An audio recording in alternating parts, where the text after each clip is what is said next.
Gainesville, here's Martha Zoller on AM 550 and FM 102.9 WDUN. Always here, always local.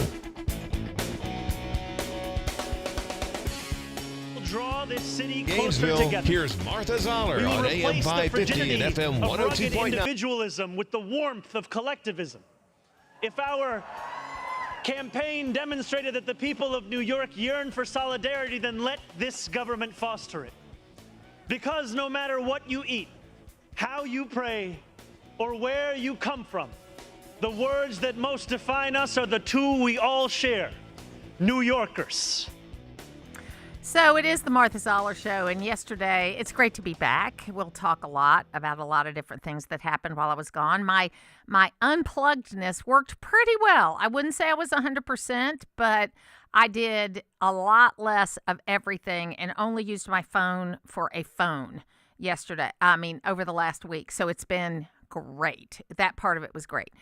Phone and text messages, because my kids kind of gave a mutiny saying, no, we got to be able to text you. I said, okay, phone and text. So it worked out well. But that was Zoran Mamdani talking about all the things. He says, let's see what he said. We will replace rugged individualism with collectivism. Okay, that's what Mamdani said. Here's what Mussolini said. Everything in the state, nothing outside the state, nothing against the state. Mao said, the interests of the individual must be subordinated to the interests of the collective. And then Stalin said, the individual is nothing, the collective is everything. Be careful, folks. First thing he did was step away from his I'm going to get along with people. I reached out to Frank Morano, who is on the city council, and we're going to check in with him regularly to see how things are going. But there's a lot of different things that are happening with all of this. But then the first thing he does is he scrubs the anti-Semitism language that's the accepted language from the International Holocaust Commission of what anti-Semitism is. He scrubs that, okay? He changes that. He reinstitutes we're not going to do any business with Israel policies in New York, which has the largest population of Jews outside of Israel in New York City. And he goes forth and he says that, he's really not going to be working with Jews at all. It's amazing to me that that's what he does right off the block. He also took over the Twitter account for the mayor of New York. That's not a surprise, right? They started scrubbing anything from the previous tweets that were done by the previous mayor, with an S, mayors, that were supportive of Israel, against anti-Semitism. There is no history. Even Donald Trump taking over the POTUS account, which is the ongoing account that Biden used and Obama used and any of that.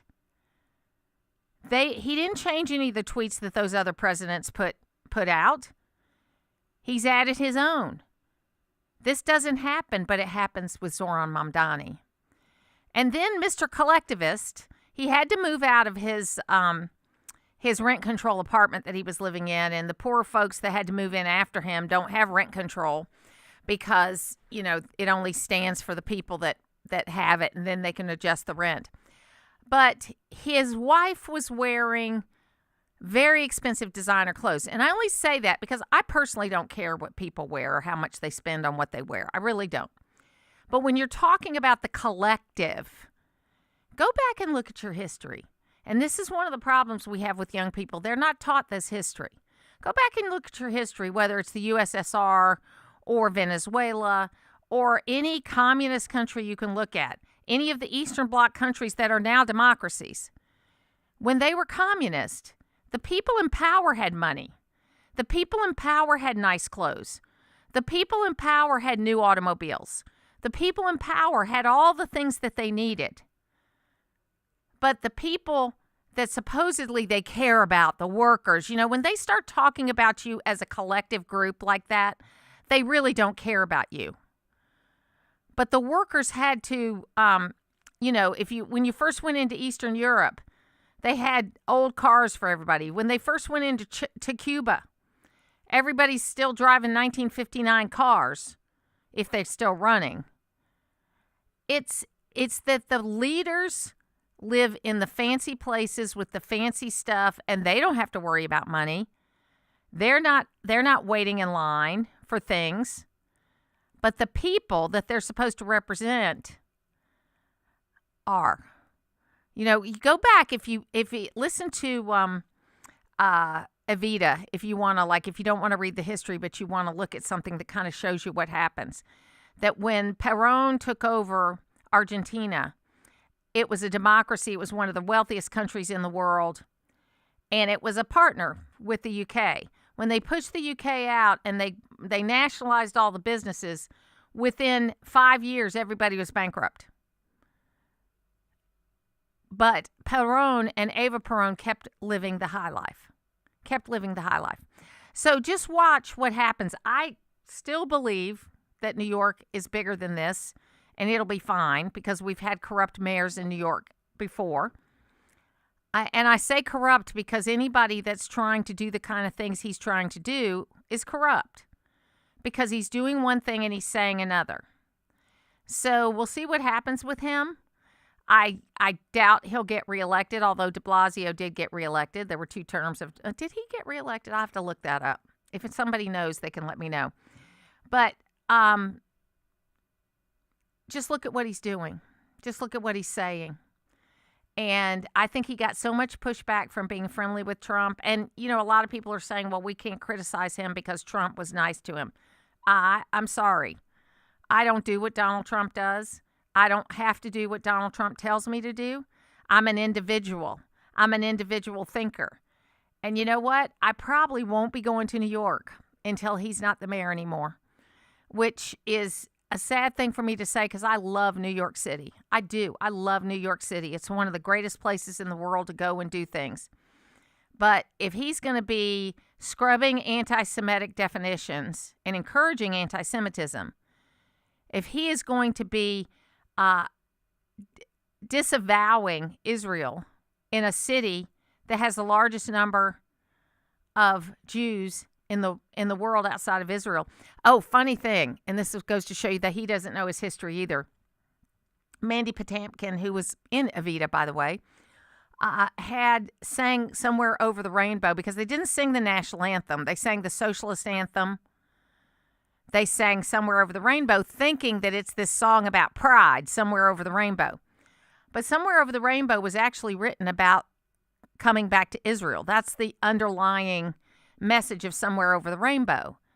And it's interesting because most people think it's a pride song because rainbows have been overtaken by the gay movement. And it was different in that way. But they sang Somewhere Over the Rainbow, but not the national anthem. They sang the Socialist Workers Anthem. I don't even know what that is, but that's what they did. So, folks, we got some interesting times in New York City coming up. And if that's what he did on his first day, now, there was grumbling at this little party. He had this street party, okay? And it's really cold in New York right now. So they had this street party, and because it was New York and because of the terrorism threats, most of the time when you have these big outdoor gatherings, you've got to come in, you've got to be screened. That's the way it is on New Year's Eve. And then you're not going to be able to come and go. So there weren't enough bathrooms. There wasn't any food. There wasn't any coffee. There wasn't anything inside. And so people got grumpy because they were stuck there for hours without anything. So he's already kind of shown he can't manage anything, but we shall see how he does. And I'm going to try to stay open-minded. But if the first thing you do is take away the accepted definition of what anti-Semitism is, and then you start scrubbing pro-Israel posts on a Twitter account you didn't even control back then, I have a problem with that. We'll be back. What you see is what you get. I call it like I see it. What's right is right and what's wrong is wrong, ladies and gentlemen. We have always believed that on this radio program. It's Todd Starnes, weekdays at noon on AM 550 and FM 102.9 WDUN. The holidays, the savings, and your getaway are almost over. It's the last days of the Hyundai Getaway Sales Event at Kraus Family Hyundai. Now through January 2nd, get a $500 Amazon gift card with every purchase. 0 payments for 90 days and 0% APR on popular models like the Santa Fe and Tucson. Shop over 1,000 new Hyundais with America's best warranty. A 10-year, 100,000-mile limited powertrain warranty and Hyundai Assurance. The clock is ticking. Rush to Kraus Family Hyundai on Atlanta Highway off I-985 in Gainesville or visit KrausFamilyHyundai.com for full details. This is Terrell with the Spa on Green Street. Exciting news. We're thrilled to welcome Dr. Elisa Reynolds and Kim Baldwin to our team of wellness providers. Dr. Elisa brings her passion for functional medicine, chiropractic care, and mind-body wellness healing, helping you to uncover the root causes of imbalance and guiding you towards lasting vitality. Kim combines her expertise in breathwork, mindful awareness, and energy holistic compassionate care. Come meet them both and appreciate a new level of wellness. SpaOnGreenStreet.com. Hey there, it's Cody Lovin, owner of Crawlspace Medic. Is your crawl space giving you trouble? Maybe it's moisture, structural issues, or even foul odors? Don't worry, my team and I, we've seen it all. At Crawlspace Medic, we specialize in crawl space repairs, encapsulations, and basement waterproofing, ensuring your home's foundation stays solid and protected. We're all about delivering top-notch service you can trust with solutions that last. Give me a call at 706-410-2400 or visit crawlspacemedic.com for a free evaluation. Are you living with dry AMD?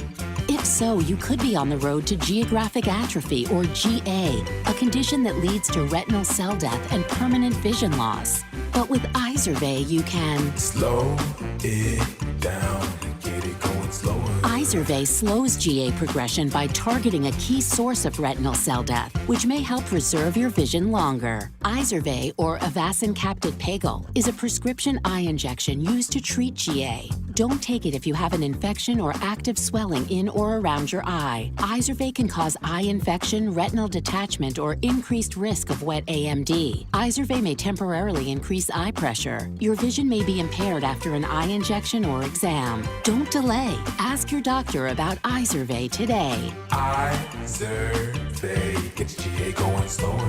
Visit Izervay.com. That's IZERVAY.com. Paid for by Astellas Pharma. Always here, always local. From the Access WDUN Hardy Chevrolet Newsroom, Northeast Georgia Medical Center, Brazelton's New Year's baby arrived Thursday morning with an added bonus as one of twins. Details at Access WDUN. And coming up on North Georgia's News Talk. It's the Martha Zoller Show, presented by Gainesville Mechanical. From the Northeast Georgia Health System studio in downtown Gainesville on AM 550 and FM 102.9 WDUN. Take you back in history. So it was so interesting to me that Donald Trump's first net approval rating of his second term is higher than his entire first term. And I was interested, has that ever happened? Has the second term net approval rating in the first month, have you ever had a higher rating than any net approval rating during the entire first term? Donald Trump is the only... I have a really hard time believing this. This is 100% true. I went back. I love spreadsheets. Donald Trump's is the first guy ever whose net approval rating in the first month of his second term is higher than any rating that he had as an entire first term, Kate Baldwin. This is true. I don't make stuff up. The numbers are the... So that's Harry Enton of CNN. And it's so funny. Listen, what's funny is that she knew what he was going to say. The CNN reporter knew what he was going to say, but I guess seeing the numbers, or maybe, she wanted to have a real reaction. I don't believe that, whatever it was that she said. It is the Martha Zoller Show, and it's great to be back. I had a wonderful time with family over the holidays, and it was, I did go to New Orleans for a few days. I didn't stay for the game. I was back. I wanted to watch it at home, plus I had a little gathering here at home on New Year's Day, and so it was great. I'm sorry the Dogs lost. We'll talk about that later on in the program. But it was a good season, and it was a close game. So it was, it was a couple of mistakes one way or another, and it would have been a different game. So that's the kind of game you want to watch, that you don't know how it's going to end all the way through. A lot of the games have been pretty one-sided.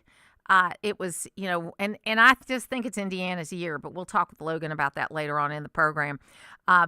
So this approval rating stuff and all the noise. This is what I learned from my week of kind of unplugging and getting away from the noise, is that there is a lot of noise out there, that there are people that think certain things.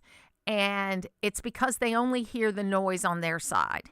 They don't hear the noise in general, or they don't think for themselves. Harry Enton is a pollster, and he doesn't say everything great about Trump. We've played when he has been critical of Trump. But he was interested in this number because everybody's trying to talk about it, especially on the Democrat side. You know, now Hakeem Jeffries is feeling his oats, and he's going out there saying, oh, we were never in trouble, we Democrats. We were never looking at this, as if they didn't lose an election a year ago. And they put this report on the shelf that says what they could do better, because now they don't think they need to do better because they've won a couple of elections and they see blood in the water in Georgia and other places because they won some elections they weren't expected to win in some off-year elections. So you've got this situation going on with Democrats, which now they're saying we were never behind, we've always been great, and Donald Trump is the worst president ever and has the worst approval ratings and has the worst this and the worst that. So Harry Enton took a look at his approval rating, compared it to every other second-term president, and found that his approval rating was not only higher than it was in his first term, but it was higher than any second-term president we've ever had. Because what happens with second-term presidents is that there's a number of things that happens. And this, I think Trump's going to be able to avoid some of this because he had that 4 years in between, like Teddy Roosevelt did. He's got that 4 years in between. So he did have two completely different teams. So he's going to be a little bit different. You're almost going to have to set him aside. But if you look at other two-term presidents, here's what happens, is they get elected the first time. About 2 years into it, they kick off their reelection. They're actually doing it behind the scenes from the beginning. They get reelected the second time with their A team because their A team hasn't left yet. Starting right after the swearing in of the second term, the A team people, the people that got you there, the people that bring you to the dance, all of that, they start to leave. They start to get other jobs, maximize their access to the president, be able to make the big money, do all those kinds of things. And so by the time you get to the midterms of your second term, which is almost where we are now, you're on your D team, your C team or your D team. Doesn't mean they're not still great people and not good supporters, but they're not as good as the A and B team that got you there. So you're down to your C and your D team. And pretty much if you don't win your midterm election, which most second-term presidents do not, you are sliding into the end of your term and you're losing ground. That's generally what happens. What we have to look at is Trump is actually two first-term presidents is basically what he is. He learned a lot from his first term. He's in his second term, but he's functioning more like a first term because he's handling it so differently than he did the first term. So it'll be interesting to see because there are a lot of really good things around the corner. There's changes in tax laws. There's changes in things that are happening. And very interesting is a bunch of blue states decided that they were not going to honor the no tax on tips and the no tax on Social Security, some of these no tax on overtime. They weren't going to do that. And then what happened? The workers in those fields revolted. And in New York, they have actually backed up and said, yeah, they will honor the law. They'll honor the law. They'll honor the law. They won't decide not to follow the law. They're going to honor the law. So we'll see what happens because when you file your taxes in April, most people are going to pay about $1,000 less in taxes than what they paid last year. They're also going to have these other benefits that are built in, bigger child tax credits, things like that they got in the big, beautiful bill. What President Trump is hoping for is that people are going to start feeling really good about the economy going into the summer because they get this little bit of extra money in their pocket. Because let me just tell you something. It doesn't matter if Steve Moore pulls out 1 million charts and shows us how good things are. If you're not feeling it in your pocketbook, you're not going to believe it. If your own particular situation is not getting better, you're not going to believe it. And if you don't believe it, because economy is a feeling, If you don't believe it, you're not going to vote for Republicans in November. And that's just the truth. So that's what we're up against. We're up against showing that things are going to turn around and have them start turning around by the end of the first quarter here and then move it on from there. You can join us on the phones at 770-535-2911. You can also text us at that number. It's the talk and text line at M&R Rental. I would love to hear from you guys. I'd love to hear how your Christmas and your New Year's was, but also what you think about the economy. Are you doing anything differently? Are you feeling anything differently? I mean, supposedly there was an increase in income last year. But the other thing is, and this is just an amazing thing that's going to take some time to show up, the murder rate was drastically down last year. The overdose rate drastically down. I mean, like the charts look like they fell off a cliff. That's how much down they are. We are seeing, especially with the reduction of the border crossings down to basically zero.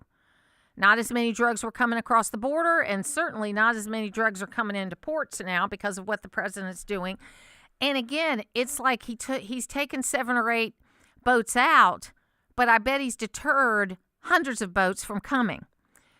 And so there is a lot of good news to talk about, but I am not denying that if you're not feeling it yourself or it's not impacting you directly, you're not believing me. And that's the work we have to do as grassroots people to get the message out.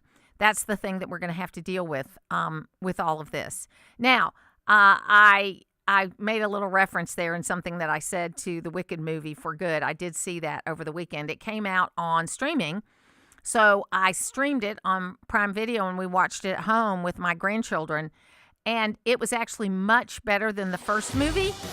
I still think they could have done it as one movie, which is the way the play was, but the second movie is worth a watch. We'll take a break, and we will be back with you.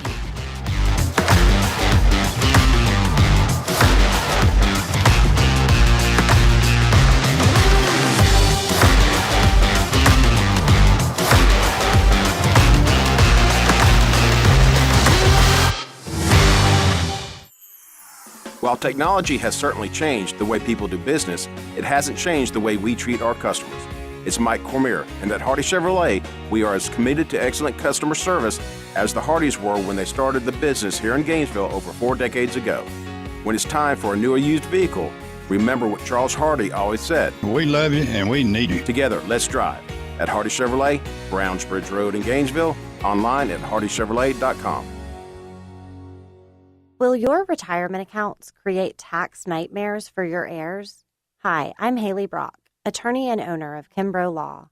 If you die without designating beneficiaries for your retirement accounts, the executor or administrator of your estate may be required to cash out the accounts, distribute the funds, and pay all the tax in a single year.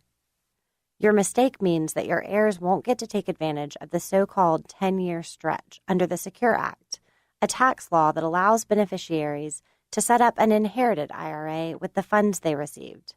Take the money out over 10 years and pay the tax incrementally over time instead of all at once. Make sure your heirs don't get stuck with a tax surprise. Kimbrough Law can show you how. Contact Kimbrough Law at 706-850-6910 to schedule a confidential consultation or visit kimbroughslaw.net. That's 706-850-6910 or kimbroughslaw.net. Get breaking news fast. Sign up at accesswdun.com for breaking news alerts via text. Log on to accesswdun.com for details and to sign up. You can also sign up to receive local weather and sports alerts. Get the news first with breaking news text alerts from Access WDUN and North Georgia's News Talk. WDUN Gainesville, WDUN FM Clarksville, Gainesville. Always here, always local. It's 9:30.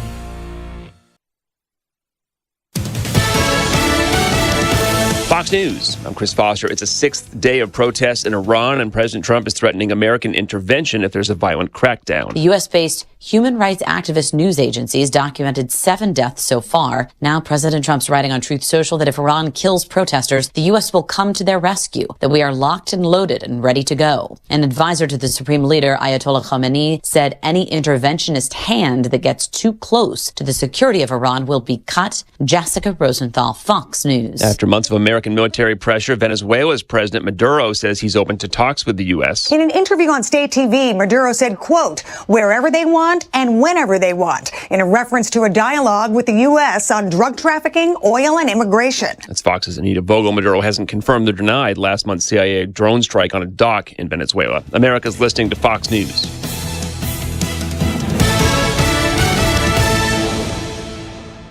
Always here, always local.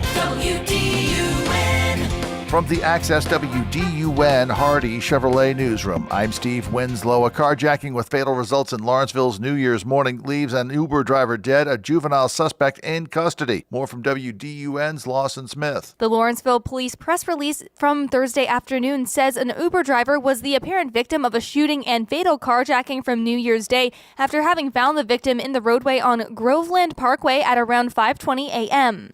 Investigators used modern investigative technology to track the unidentified victim's vehicle to a Hardwood Circle residence early Thursday afternoon, where they located a 15-year-old male suspect and made the arrest. The names of the 58-year-old male victim and the suspect are being withheld as the Lawrenceville PD investigation continues. The first all-county birth of 2026 happened 2.5 hours after midnight Thursday at Northeast Georgia Medical Center in Gainesville. Baby Hudson was born to Amanda and Zachary of Dahlonega at 2:26 a.m. and weighing 6 pounds 14 ounces. He joins his big sister Georgia, who is now 18 months old. And 3 Georgia lottery players, including one from Lawrenceville, are kicking off 2026 as millionaires, with the $1 million winners randomly selected at midnight on New Year's Day in the Georgia Lottery's Georgia Millionaire Second Chance drawing. Also, residents from College Park and Grovetown were winners from that drawing. You can find more news online by going to Access WDUN. Now here's your Access WDUN weather forecast. Here we are, 2026, cloudy skies, slight chance of a rain shower, especially this afternoon, low 60s for highs. Periods of rain tonight, lows in the upper 40s by early tomorrow. From the Access WDUN Weather Center, I'm meteorologist Holly Strano. In Winder, currently 48 degrees, also 48 in Sugar Hill, and in Gainesville, 47 degrees. From North Georgia's News Talk, AM 550 and FM 102.9 WDUN. They say it's hard to find things that are built to last. That may be true for some things, but not for metal roofing from Dawsonville Metal. Metal roofing can last up to 50 years. Now that's quite an improvement from traditional asphalt shingles. But more than durable, metal roofing from Dawsonville Metal is also fire and impact resistant. Plus you get all the quality and durability for about the same cost as a shingled roof. Talk to Justin Odom at Dawsonville Metal Products at 706-265-3099 or log on to DawsonvilleMetal.com. We're talking with Mike Robertson of Oakwood Tire and More. And Mike, I understand you guys have moved.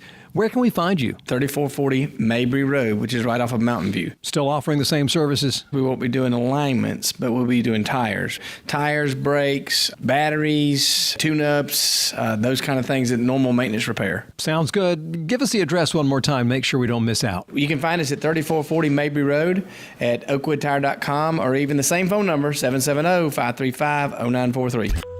Use the Access WDUN Talk and Text line, presented by M&R Rental at 770-535-2911, and be part of the conversation. From the Northeast Georgia Health System studio in downtown Gainesville, it's the Martha Zoller Show on AM 550 and FM 102.9 WDUN.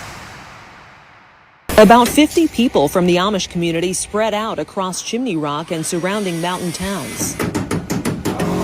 A new group of them coming down from their homes in Pennsylvania every week, sawing, nailing, building back communities destroyed by Helene. And out of 40, 50 Amish people, you probably got 5 different trades that are skilled, crafted workers. Either brick masons, decks, roofers, concrete work.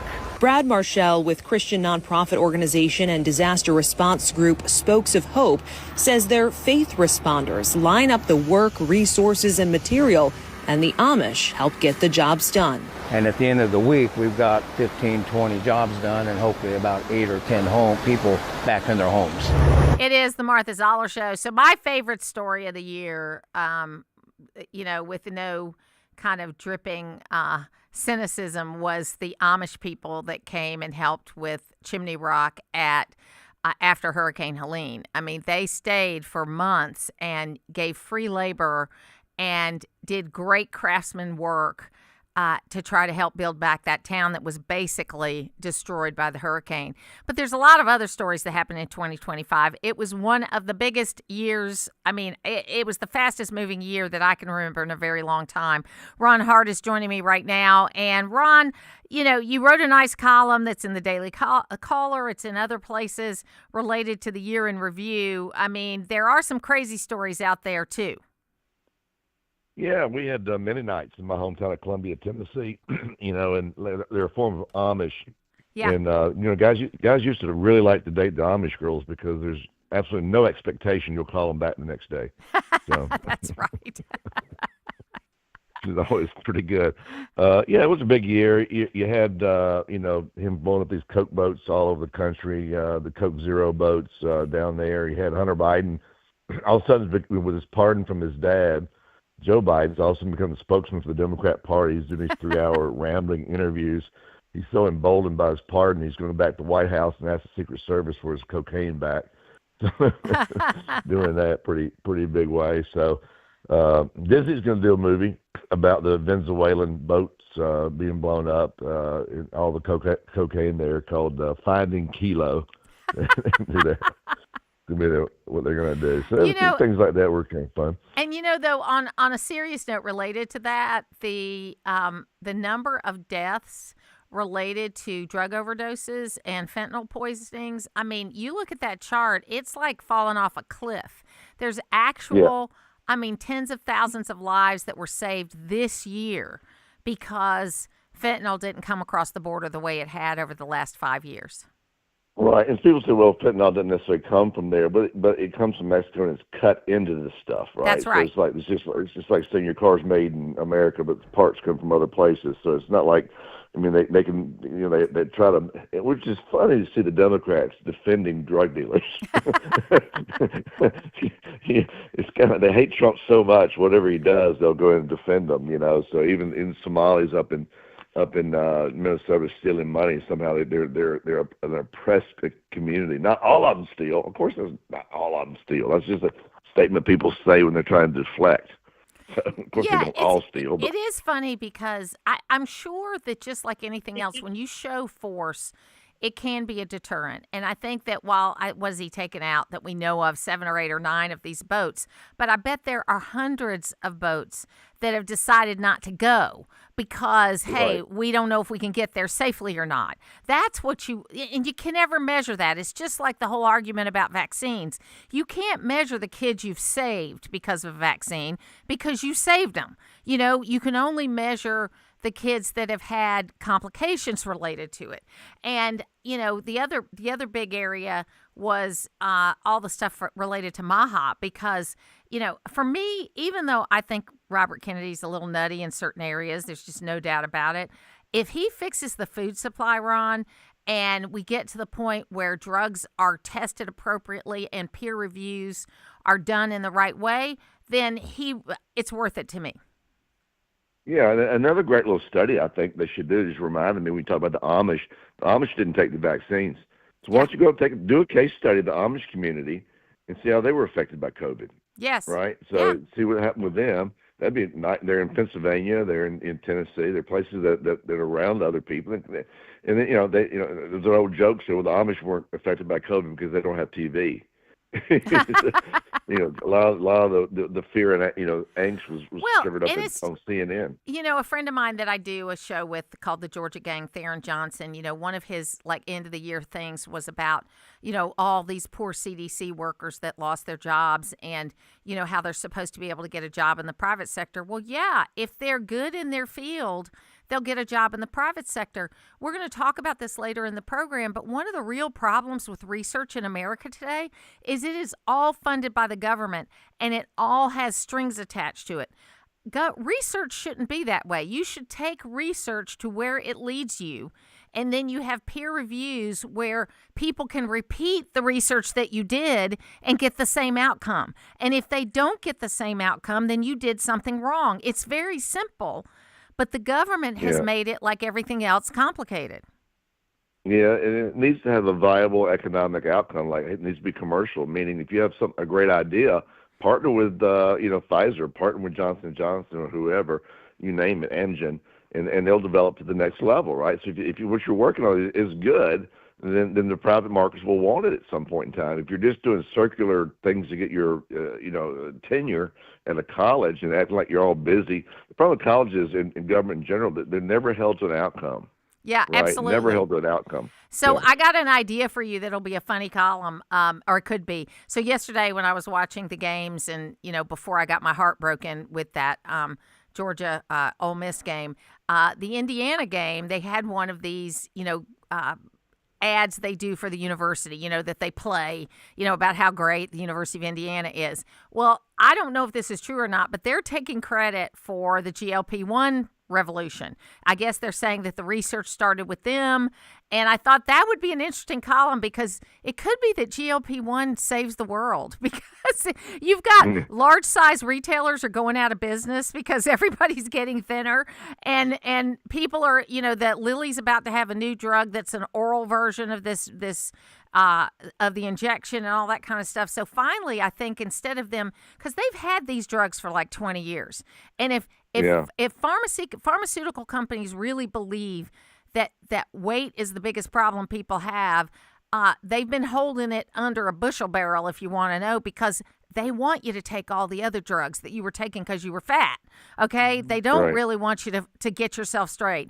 But I thought that could be an interesting column. Will they win the national championship and make everybody thin? It'll be interesting. Yeah, they look good. I wasn't a believer in Indiana, but I kind of am now, And on the GLP drug, I mean, I would be willing to do anything to get healthier except for, diet and exercise. But I do think that it's, diabetes and being pre-diabetic, it's a big problem, and it is weight related. There's no doubt about that. But but it is a challenge, and I think a lot of what was put in our food in the 90s, I mean, I don't know if you've noticed that a lot of kids our kids' ages have got a lot of gastro problems, and there's a lot of health issues. There's a lot of health issues. Same people. If you listen to the Means brother and sister, she's a doctor from Stanford. And he's a lobbyist who understands Washington. He said basically the same people that did the tobacco industry came out of Philip Morris after tobacco kind of got knees cut out from under it, and they went to the food industry, and they had the same model. We got to get these people addicted, right? Right. Think about Coca-Cola right there in Atlanta. Coca-Cola really was a form of cocaine or caffeine and cocaine or sugar that addicts people. Yep. So, you got to have a product that people want to come back for that's replicatable. And pharmaceutical industry and the food industry took this model of what can we make people, empty carbs that make people want to come back. And I'm sure, RFK is as awkward, ham-handed as he can be at times, is doing a good job. His heart's in the right place. Just give him some room, let him go. Don't cry when all these bureaucrats get let go, because the bureaucrats are the ones that led us to this problem. Well, and the bottom line is bureaucratic jobs and government jobs were supposed to be less pay but better benefits than the private sector. Now they're more pay and still better benefits than the private sector. Right. And, we really don't, this idea that, oh my gosh, people can't find another job. Well, I guess it's because I've always been self-employed. My husband's always been self-employed. So I'm not afraid of looking for a job. Do you know what I mean? I'm not afraid of looking for a job. There's this attitude, and granted, there are some issues with the algorithms and all that kind of stuff that they're making it harder for young people to look for jobs. It's not like it was when you and I came along that if you could win somebody over and they'd hire you and they'd teach you the job. Now they go through 5 hours and 3 weeks of testing and then tell you can't have the job, and it's crazy. Look at the heroes among that group. Nick Shirley, this guy doing all the work up in Minnesota in journalism. He didn't go to college, and Charlie Kirk didn't go to college. This notion of going to college, I think, is a failed. I think if 100 people go to college, they really probably 60 should, the other 40 shouldn't.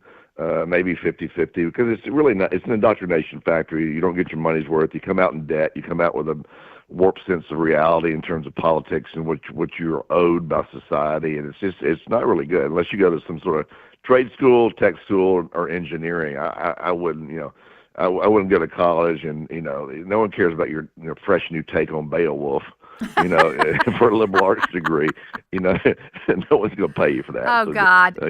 That book I never understood. I had a professor that just loved that, and then I had another one that did Chaucer's Canterbury Tales, which are quite entertaining. I mean, they're quite entertaining to read, and I understand the need to have a balanced education, right? I do understand that. I think there's a level of basic education everybody ought to have to be able to function in the world, understanding history, understanding where we came from, that kind of stuff.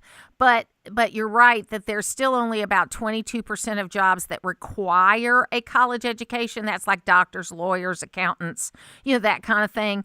Engineers. But engineers got to have architects. They need a 4-year degree, and you I'm sure can't wing it. No, you can't wing it on that. You can't wing it. But and then the big flip that's happened is of the remaining jobs. It used to be 15% were skilled and the rest were unskilled labor, and you could be taught how to do it. Now that's flipped. There's only about 15% unskilled, and the rest are skilled labor. So you need the background. And you know what? Thank you.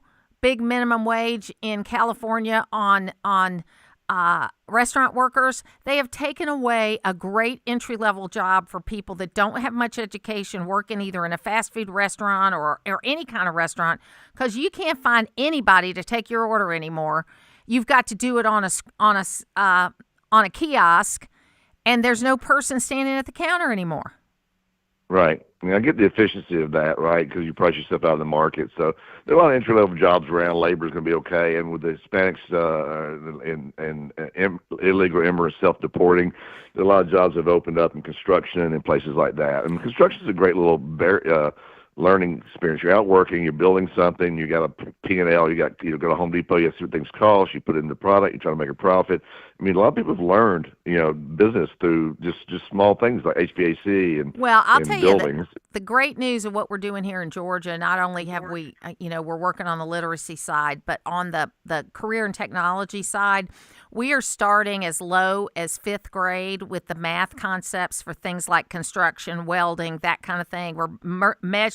We've merged it into the math that we're teaching so that when that kid gets the opportunity to do an internship or something like that in high school in those fields, that they've had some exposure to it. It's not brand new to them. And so that they'll be more likely to maybe choose one of those pathways, and then they'll be able to get a job right out of high school.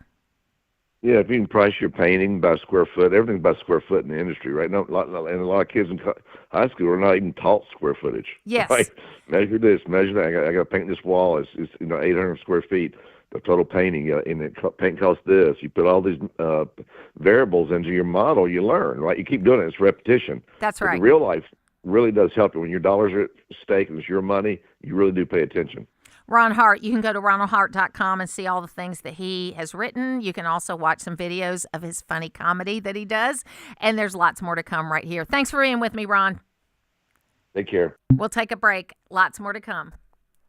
Wake up and speak up. Wake up. Come on, wake up, America. Join the conversation weekdays at 9 with the Martha Zoller Show on North Georgia's News Talk, AM 550 and FM 102.9 WDUN. Hello, I'm Greg Beatles, president of Your Atlanta Falcons and also proud supporter of Eagle Ranch. My family and the Falcons have been involved with the ranch for many years. Eagle Ranch has expanded its services to meet the increased needs in our community, to include outpatient counseling, a day school program, a residential program, and other therapeutic services that are both affordable and accessible. Learn more at eagleranch.org. That's eagleranch.org. It's getting cooler, and that means those outdoor pests want to be indoor residents. While a tube of caulk goes a long way to keep them out, Select Pest Control can make sure they don't leave alive. Select can put down a residual barrier that keeps the pest out. And if you want to do it yourself, they'll put the right product into your hands and make sure you know how to use it. Find out more at selectpest.net, or better yet, visit the Select store at 1786 Brownsbridge Road and tell them Todd Stern sent you. You've got meals to plan, children to ferry from practice to ball games, shopping and dusting, and good grief. Give yourself a break and take your laundry to Townview Coin Laundry. Take your comforters, quilts, blankets, and mattress covers. They'll wash, dry, and fold your laundry, or you can use their industrial-sized machines. Townview Coin Laundry saves wear and tear on your washer and dryer and on you, too. Get the stains out at Townview Coin Laundry at the corner of Bradford Street and College Avenue in downtown Gainesville, open from 6 a.m. to 9 p.m. 250 years of America, built one town, one voice, one unforgettable mile at a time. This year, as our nation celebrates its 250th birthday, Travel with Anita brings those stories to life with Quarter Miles Travel. We're sharing the places where history still breathes, communities that shape the country, and landscapes that remind us of who we are. But these aren't just stories to hear. There are places you can go, roads you can travel, experiences you can step into. Quarter Miles Travel connects you to real destinations, real people, and real journeys waiting for you. Listen to us on air, online, and wherever you get your podcasts. Then visit travelwithanita.com for itineraries, travel ideas, and places where your next story begins. The adventure starts when you reach into your pocket. Always here, always local. From the Access WDUN Hardy Chevrolet newsroom, an Uber driver is dead. A juvenile suspect in custody from New Year's morning carjacking murder case in Lawrenceville. Details at Access WDUN and coming up on North Georgia's News Talk.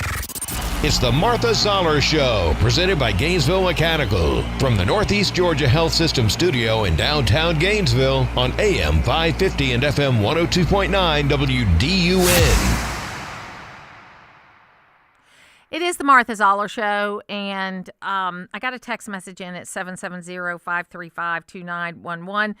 When the federal budget is back to 2019 level and the national debt goes down, I believe we're headed in the right direction. Why are we adding $8.5 billion to the debt daily? I think it's 6.8, but still, either way, it's wrong. It's because we're still overspending. We're not back at that 2019 level. The 2025 budget came in less at $1.8 trillion of a deficit, but that was $41 billion, a rounding error, less than the year before. But we're headed in the right direction. There's a lot of things that were put in place throughout the year last year and the beginning of this year, and I think we're going in the right direction of cutting spending. So hopefully that is the case. But that's why we're still spending more than we're taking in. To kind of refresh you on the 2019 model, if we went back to 2019, adjusted for inflation, we would have a balanced budget. If we took 2019, adjusted it for inflation, which would bring it from 4.3 to 5.3, add a little bit more for defense, we would have, and that's trillion, we would have a balanced budget. Okay, so I hope I say this right. I will learn how to say it. Tony Docapole is going to be anchoring the evening news starting on Monday. And he did a little 2-minute intro to himself that's all over to say what his goals are. I wanted you to hear this because this is what news should be. A lot has changed since the first person sat in this chair. But for me, the biggest difference is people do not trust us like they used to. And it's not just us. It's all of legacy media. And I get it. I get it because I've been hearing about it from just about everybody for more than 20 years as I've traveled America on this assignment or that. My mom's neighbors in West Virginia, my own neighbors in New York City, thousands and thousands of conversations in between. Sometimes people want to talk to me about our coverage of NAFTA or the Iraq War. Other times it's all about Hillary Clinton's emails or Russiagate. Or more recently, COVID lockdowns, Hunter Biden's laptop, or the president's fitness for office. The point is, on too many stories, the press has missed the story because we've taken into account the perspective of advocates and not the average American. Or we put too much weight in the analysis of academics or elites and not enough on you. And I know this because at certain points, I have been you. I have felt this way too. I felt like what I was seeing and hearing on the news didn't reflect what I was seeing and hearing in my own life. and that the most urgent questions simply weren't being asked. So here's my problem.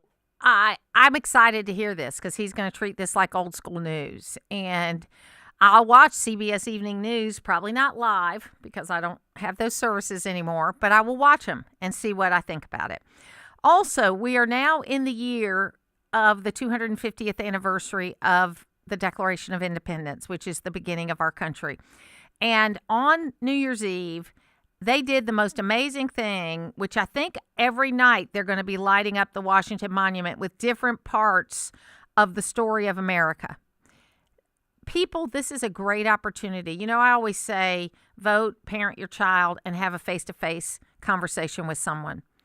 This year is the year that we as parents and grandparents need to make sure we talk to our young people in our lives about American history. I asked my grandson this weekend, I said, do you still have those Rush Revere books I gave you? Because he's now old enough to read them. He goes, yeah.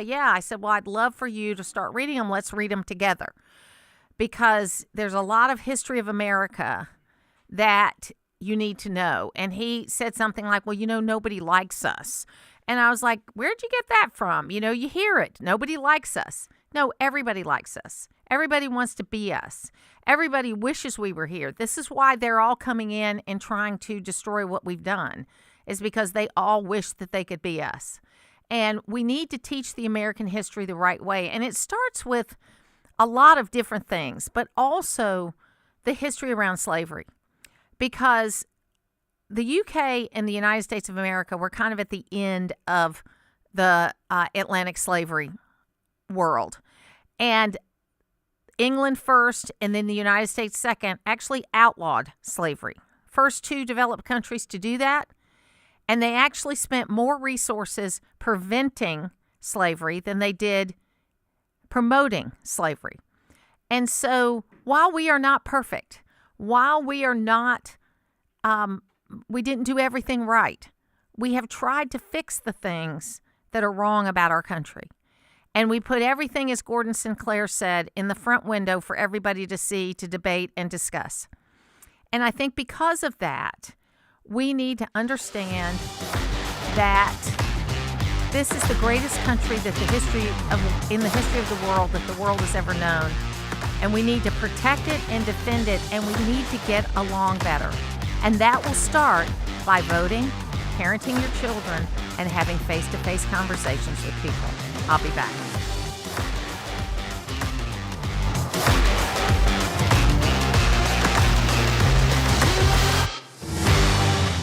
Some car dealers want to sell you a car. At Hart Chevrolet, we'd rather help you find the vehicle that's right for you. This is Mike Cormier. We call it the Hart Chevrolet difference. Since you're the one who will be in the driver's seat of that new Chevy, we think you should be in the driver's seat when it comes to making the selection. It's like Charles Hardy always said, we love you and we need you. Together, let's drive. At Hardy Chevrolet, Browns Bridge Road in Gainesville, online at hardychevrolet.com. I know that hiring can be challenging. You need someone to match your role perfectly.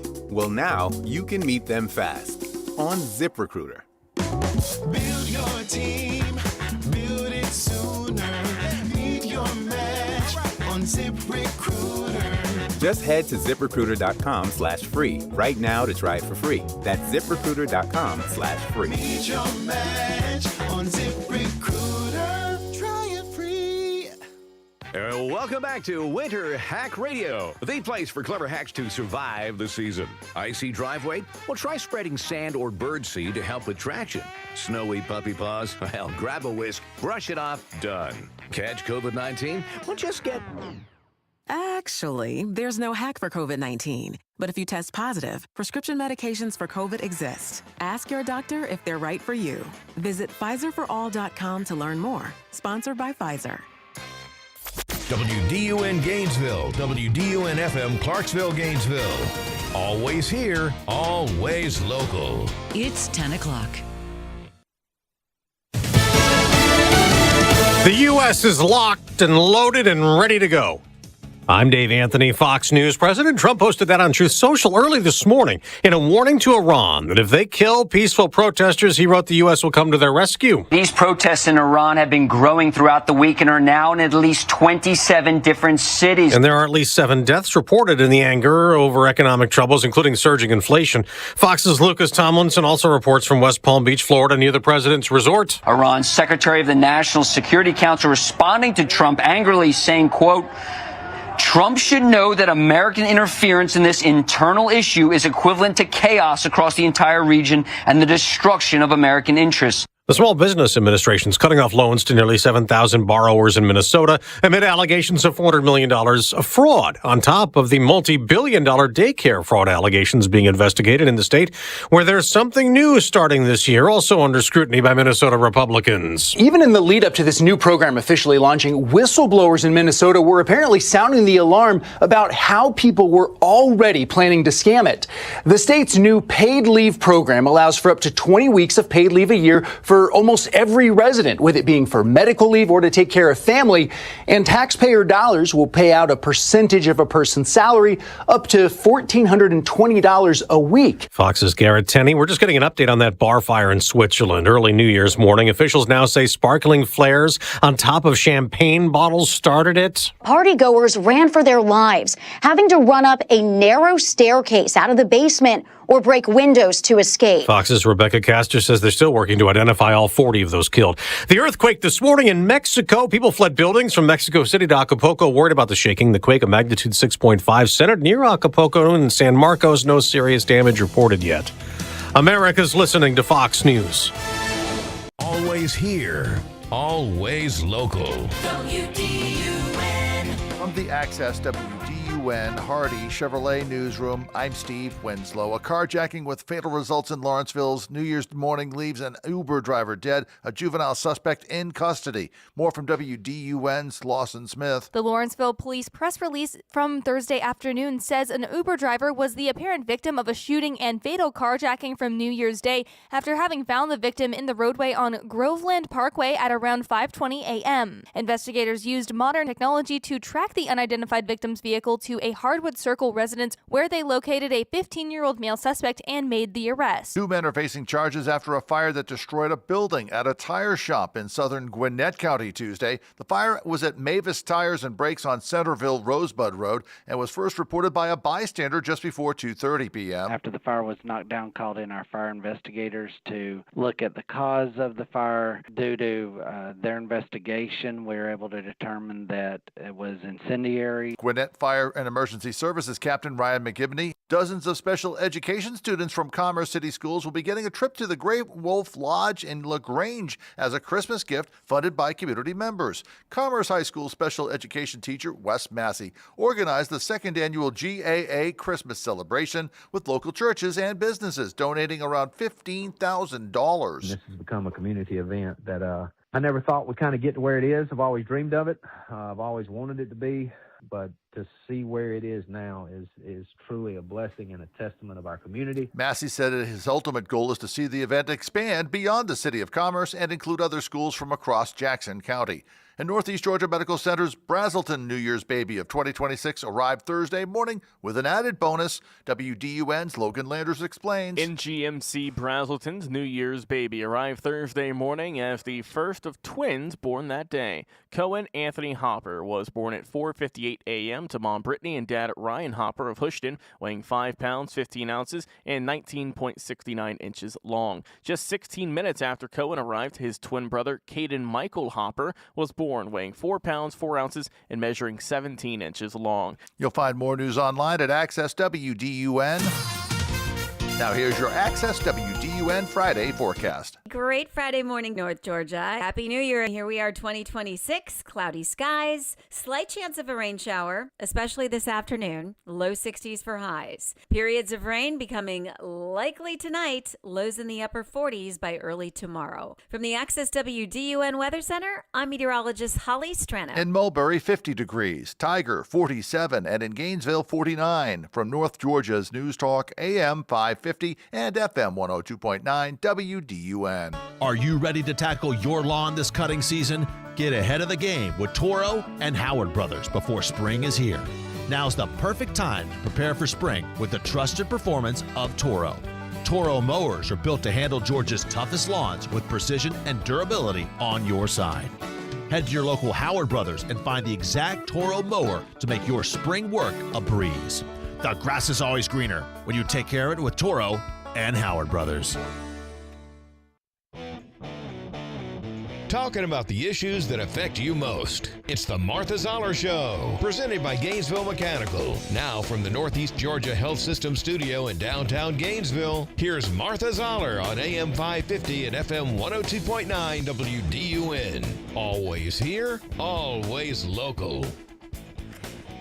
It is the Martha Zoller Show. I was talking about this a little earlier with our guest Ron Hart about, the issue of peer review and how most research is being done by the government with a lot of, or they fund it with a lot of strings attached. And it's created a lot of issues. And of course, you guys know I went back to school in my 50s in 2016 and got my master's degree in political science, which the weird thing that happened between the time I went to college the first time and when I went back to get my master's degree is we now think that political science is a science. And so I had to do all this math and research and all this kind of stuff, which was fine. But it's a whole shift in how they do research and how they verify their research that's happened. And I sort of peeked under the curtain to this issue while I was doing that.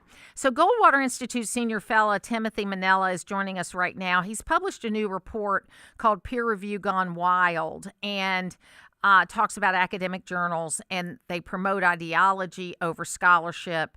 And I'm so glad that you're here with us today. Hey, Martha, it's great to be here. Happy New Year. So why should the average person care about this? And then we'll talk a little bit about your paper. Oh, certainly. So we looked at a particular journal in political science called the American Political Science Review. And it's one of the top journals in this discipline. And the reason why what they do matters and should matter for the average person is they, in many ways, are the gatekeepers of academic research. And they send signals about which research is more likely to be published. And perhaps even more importantly, they act as a kind of mechanism to judge the quality of faculty at public universities in particular, all universities, but in particular public universities, where if you get your article published in a journal like this, that's supposed to be an indication that you've done really good, solid work, and your work stands up to scrutiny. What we found when we looked at this journal was it was taken over by a group of political scientists calling themselves the Feminist Collective. That's their word for themselves. That's not something I made up. And they instituted an entirely woke agenda for this journal, going so far as to say that they were going to promise to institute discrimination on the basis of race and sex when they were reviewing articles submitted to this journal. They said if you were a woman or a so-called scholar of color, your article would automatically be advanced in their process. If you didn't meet those categories, your article would have to go through an initial stage of review. And so this is just one example of how the ideology here has taken over the gatekeeping function of these journals, where they're supposed to be just checking for solid scholarship. They're now more interested in the ideology. Yeah, and I agree with you 100%. And look, I live in a kind of house full of scientists, and they talk about things like peer review and how you have to use the scientific method where you do research, and the whole point of doing research is that it can be repeated so that you've done it right, all of that kind of stuff. And then, as I shared at the beginning, I went back to school where I had to do some of this research in my 50s, and it was very interesting to me, kind of the discovering things like most of the research in political science is funded by the federal government and has an agenda related to it. And my understanding of research has always been you go where the data leads you, even though it may not go in the line you thought you were going in, because that's the whole point of discovery, right? If it takes you somewhere else, then you got to go there, and and it may disprove whatever woke agenda or agenda that you may have at all. And I think this is a really important piece of work. And we're talking to Timothy Minella. And am I saying your last name right? Oh, absolutely. Good. Yep. Thank you. Yep. Peer review gone wild, because it fits into this discussion that we're having about what colleges are doing, or more importantly, what they're not doing as far as educating our children. That's absolutely right. That because this is a big part, this research is a big part of what professors are expected to do. If we just take your typical public university, like the University of Georgia, for instance, the faculty members that get jobs in that institution, most of them are expected to teach, and they're also expected to do a lot of research. And how do we know that they've done good research? Well, we know that supposedly because they've published in journals like the American Political Science Review. And if we, as I think we've shown in this journal, if we show that the processes of peer review, the methods to ensure academic rigor and legitimacy are compromised, then we need to seriously rethink how we're going to hire, advance, and award tenure to faculty at public universities. Because this impacts, as you suggest, not just what us as taxpayers are paying for when faculty members do their research. It also impacts the quality of education that students are getting at public universities. If, as we show in this journal, if a huge part of the research is not on core interests in political science, like the Constitution, like federalism and other important concepts in our system of government, but it instead is on subjects like race, gender, sexual orientation, you're going to get faculty members that are concerned with those subjects over those core principles of American government. And that is going to have a negative effect on the quality of education that students receive at public universities. Well, and as we go into this, celebration year of the 250th anniversary of the signing of the Declaration of Independence, what's apparent to me, and I serve on the State Board of Education for the state of Georgia, as well as, I've put kids through college. I've been to college myself. I went to college in the 70s and in the early 2016 to 2021. So I've seen a lot of different things.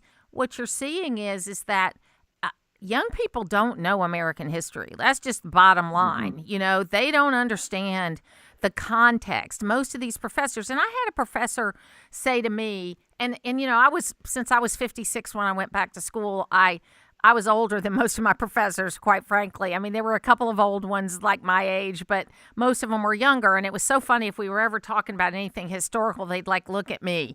I said, yeah, I'm old, but I'm not that old, okay? But they would look at me to see if they were getting it right. But I had one say to me, I don't even know who the new dean is. I don't care who the dean is. I have tenure. I can do whatever I want. And I think he was joking, but at the same time, that is an attitude that a lot of these professors have. Oh, absolutely. And that's why I think this is important, right? I know that most people are not going to sit down by the fire for a bit of light reading and pull out the American Political Science Review.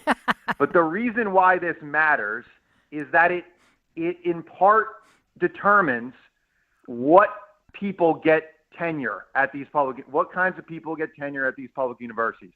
And that is absolutely an attitude that is common, right? That tenure provides basically a guarantee of a job for life. And so these are important decisions that we're making here. And if the processes, the ways we judge faculty are flawed, then we need to have a serious discussion of how we institute better policies for advancing faculty, for awarding faculty tenure. And that's in part what we do in response to this report at the Goldwater Institute. And restoring this the ability to discuss and have wide varieties of thought on university campuses. I mean, even at the University of Georgia, where I think we do a pretty good job, and it's evidenced by the fact, most SEC schools are just like, they've got 18, 20, 30% increases in their application rates because we cracked down on the protests that were happening after the October 7th massacre.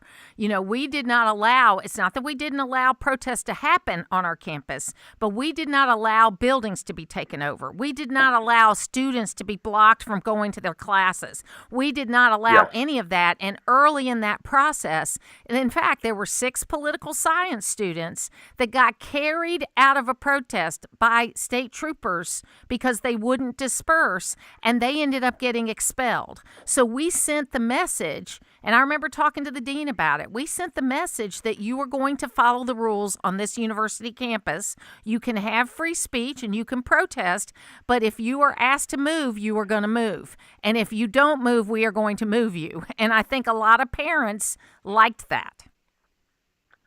Yeah, I mean, I totally agree with you that far too many universities have completely thrown any sort of standards out the window for critical when it comes thinking. To protest Critical thinking, assessment, that kind of thing. I mean, heck, I went to college in the 70s. I remember what protests were on college campuses, and some of them got out of hand. There's no doubt about it. But we've got a lot of work that we have to do, and people think peer review is not connected to that, but it is, because it determines the kind of staff and professors that you have. That's right. And so one thing I think we've showed in this report is that you see the political agenda that's overtaken what the original purpose of these journals were, which is to promote and disseminate sound scholarship. And so what we suggest at the Goldwater Institute is we have a series of policy proposals that we've developed. And one of these is that we create a new pathway to tenure for faculty members that teach core courses in American history, American government, and Western civilization, so that they don't have to go through these left-wing journals and get approval from their peers in order to get enough publications to finally get tenure. Instead, what we say is, if you demonstrate that you're an excellent teacher in these core courses, that is a pathway for you to gain tenure solely through your teaching performance. And I think this is one of many suggestions that we have here that is of particular importance for restoring quality education to higher education in the United States. Well, I appreciate you being with us today. This is an important topic. Timothy Minella from the Goldwater Institute. And folks, if you don't know who Barry Goldwater is, you should read up on him. He was a conservative. He was a libertarian conservative in many ways, and he is the father of the conservative movement. So you need to know about him too. Don't just know the history of the time you've been alive. You need to know the history beyond that. Timothy, thank you so much for being with us today. Hope you have a great new year. Thank you so much, Martha. Appreciate you having me. Thank you. We'll take a break. Hope everybody has a happy new year. Will Daughtry will be filling in for me on our first show of 2026, and he'll have all the day's top stories Friday at 5 o'clock on North Georgia's News Talk, AM 550 and FM 102.9 WDUN. Hey, Daddy, what's in a crawl space? That's a good question, Annie. I'm Cody Lovin with Crawl Space Medic. Musty smells, dampness, and sagging insulation means your crawl space or basement might need some attention. Our team quickly finds and fixes moisture problems, updates moisture barriers, and resolves structural issues, ensuring your home stays dry and comfortable. Don't let your crawl space problems affect your comfort, air quality, or property value. Visit crawlspacemedic.com. A healthy home starts from the ground up. Buying or selling real estate. We do so much more than just open doors. Buying a home encompasses a 180-item checklist. I'll be glad to share it with you. Our commission is our success fee. You need Norton now more than ever. I'm Frank Norton with the Norton Agency. Call us at 770-532-0022 or look for us on the web at gonorton.com. Our family serving North Georgia for 4 generations. We're talking with Mike Robertson of Oakwood Tire and More. And Mike, I understand you guys have moved. Where can we find you? 3440 Mabry Road, which is right off of Mountain View. Still offering the same services? We won't be doing alignments, but we'll be doing tires. Tires, brakes, batteries, tune-ups, those kind of things that normal maintenance repair. Sounds good. Give us the address one more time. Make sure we don't miss out. You can find us at 3440 Mabry Road at oakwoodtire.com or even the same phone number, 770-535-0943. Your parents are getting up there in years. You want to talk to them about their future, their plans, what they've done to prepare, where they want to live if they get sick. But you don't know where to start. Or when you bring up the topic, they change the subject. Sound familiar? Hi, I'm Haley Brock, attorney and owner of Kimbrough Law. Millions of people find themselves in this situation. Almost no one likes to talk about aging and death. But Kimbrough Law's free legal guide can make it easier. The free legal guide shows you how to plan for a productive talk, how to start the conversation, and how to deal with common responses, including pushback. You'll also find sections on how to pay for long-term care, how to protect family assets, how to get the right legal documents, and more. So don't put it off. Have the talk. To get your free legal guide, go to kimbroughslaw.net and click on Resources. Visit kimbroughslaw.net and click on Resources. Always here, always local. From the Access WDUN Hardy Chevrolet newsroom, the first Hall County birth of 2026 happened 2.5 hours after midnight Thursday in Gainesville. Details at Access WDUN and coming up on North Georgia's News Talk. Use the Access WDUN talk and text line, presented by M&R Rental at 770-535-2911, and be part of the conversation. From the Northeast Georgia Health System studio in downtown Gainesville, it's the Martha Zoller Show on AM 550 and FM 102.9 WDUN. It's disgraceful. People live off of tips, so for her to do that is just, it's disheartening, it's upsetting.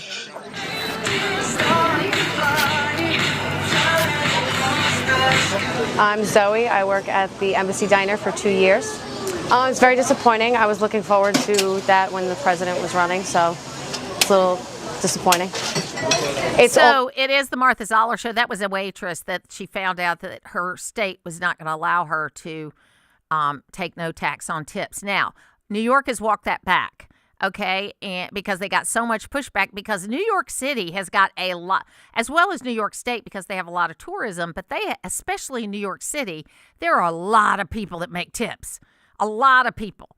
I mean, I used to make a joke that when I go to New York, you know, I would put $1 bills in my raincoat pocket, because from the time you get off the airplane at the airport until you get to your hotel room, you're tipping people because they're taking your bags, they're doing this, they're doing that. And that's just kind of the nice way you do business when you're in a place like New York that's a highly touristy city.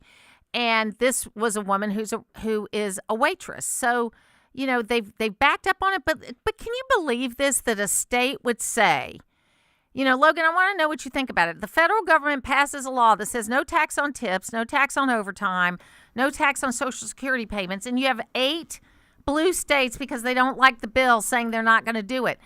That is just, we don't like Trump, and we don't like that he passed it, so we're going to fight against him. No, I mean, like you said, that's brutal for all, you know, workers in that regard, all servers, because I mean their base salary is pennies on the dollar. It is well below even the minimum wage. That's right. And they are reliant on those tips. I have friends who have been or currently are servers around the area, and they're hoping that this comes into effect, they can get a little bit more money in their pocket, because their base pay is so low, they are so reliant on those tips that it's not even funny. And good ones work really hard. Exactly. And the ones that are going to make a lot of tips are going to be good ones. Yes. Right? And so my daughter, when she was at UGA, she was very, always very independent and not a huge football fan.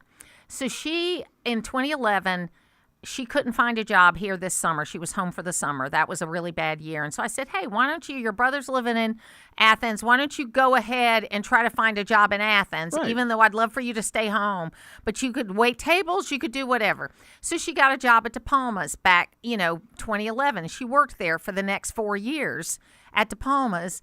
and she worked all the football games because that's when you made money. That's the money, yeah. You know, and so she'd make $500 or $600 on a game night. Now, there's a lot of stuff you had to put up with of course. when people coming in, you know, and you know, like she told me a story about how people just do really nasty things in the trash cans, and you have to find it and clean it up because people don't want to eat around that kind of stuff.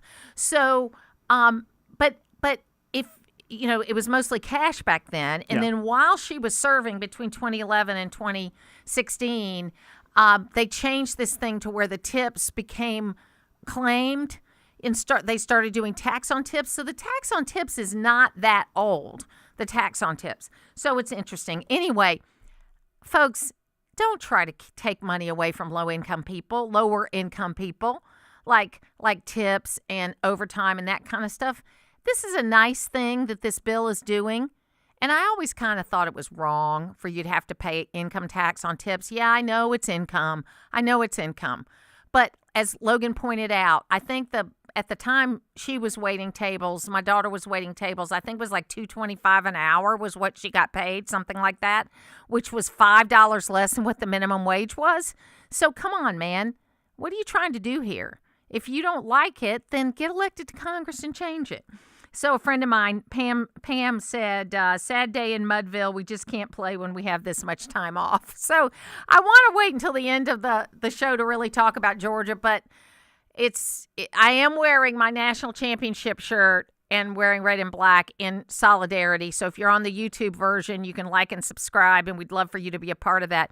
But look, I'm a Georgia fan through and through. I was sad that we lost, but I feel kind of like I did about the game. What was that one game? I'm trying to think. I didn't feel that good about it. It was just like 3 points they won. I don't know. It was one of the games where I was like saying, you know, I'm glad this team won, but I don't feel that good about it because it wasn't like a blowout kind of thing. Yeah, and I mean, for the most part, Georgia didn't really dominate teams this year like we kind of seen in years past. It was a lot of close games and high scoring, yeah. They worked hard. Hey, they got the SEC hard. championship. They did. Their peak was beating Alabama. Yep, they finally got over that hump once again. And you know what? Did Alabama look terrible yesterday? Or was it yesterday or the day before? I don't even know if they got off the bus. I don't know what team that was out there, but seeing an Alabama team just get dominated by Indiana, who rightfully so, if they're one team in the nation, it is so weird for me to watch. First of all, you know, that coach is a Nick Saban former assistant. Yes, Kalen DeBoer. And, yep. So I love that guy. I love that he looks so mad all the time. I mean, it's not mad, it's serious. He looks serious all the time. Yes, he does. And you know what? I think it's Indiana's year. I mean, a lot could happen next week, but I think it's Indiana's year. I'm about to say, Kurt Cignetti's doing a great job on the sidelines. They got a Heisman winner, so it's hard for them to lose right now. They are just rolling with momentum. Yeah, that's one of those names you got to say 3 times just to get it right. Cignetti. But these are college kids, and anything can happen next week. And you know what? I'm going to be watching because I love college football. We'll be back.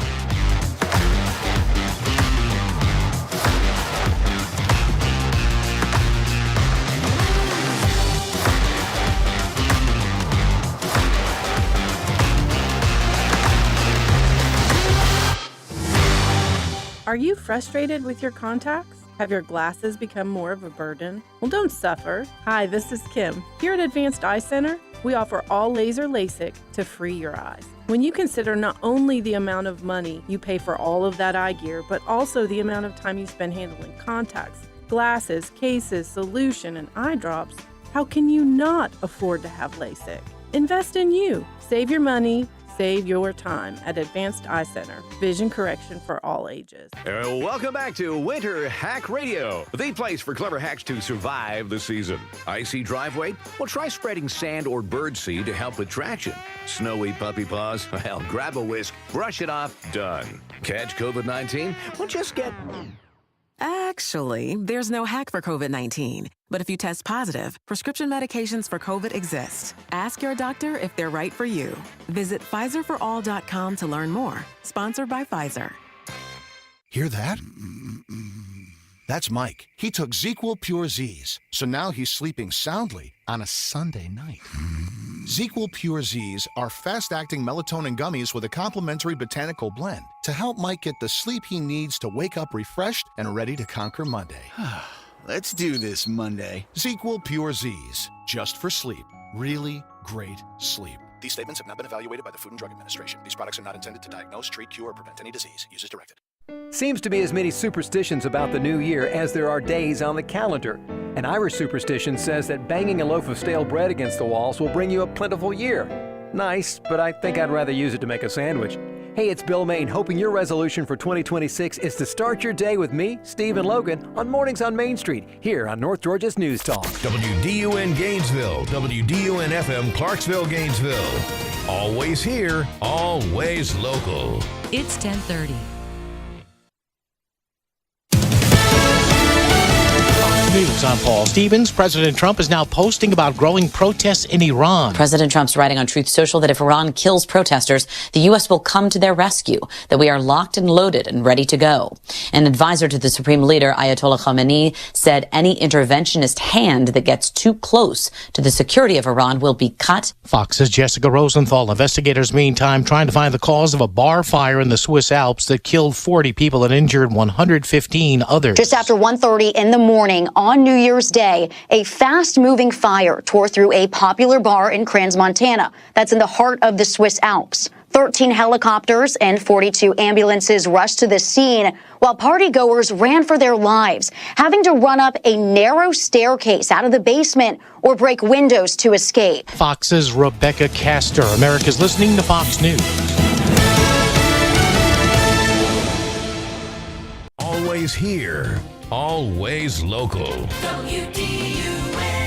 From the Access WDUN Hardy Chevrolet Newsroom, I'm Steve Winslow. A carjacking with fatal results in Lawrenceville New Year's morning has left an Uber driver dead and a juvenile suspect in custody. More from WDUN's Lawson Smith. The Lawrenceville Police press release from Thursday afternoon says an Uber driver was the apparent victim of a shooting and fatal carjacking from New Year's Day after having found the victim in the roadway on Groveland Parkway at around 5:20 a.m. Investigators used modern investigative technology to track the unidentified victim's vehicle to a Hardwood Circle residence early Thursday afternoon, where they located a 15-year-old male suspect and made the arrest. The names of the 58-year-old male victim and the suspect are being withheld as the Lawrenceville PD investigation continues. Multiple Stevens County agencies responded to a brush fire New Year's Eve determined to be caused by fireworks. Stevens County 911 received reports of the blaze in the 1600 block of Liberty Hill Road at 9:30 p.m. Fire quickly contained, no injuries reported. In Northeast Georgia Medical Center, Gainesville has announced the first baby born under their roof at the start of the new year. Baby Hudson was born to Amanda and Zachary of Dahlonega at 2:26 Thursday morning. He weighed 6 pounds 14 ounces and measured 19 3/4 inches long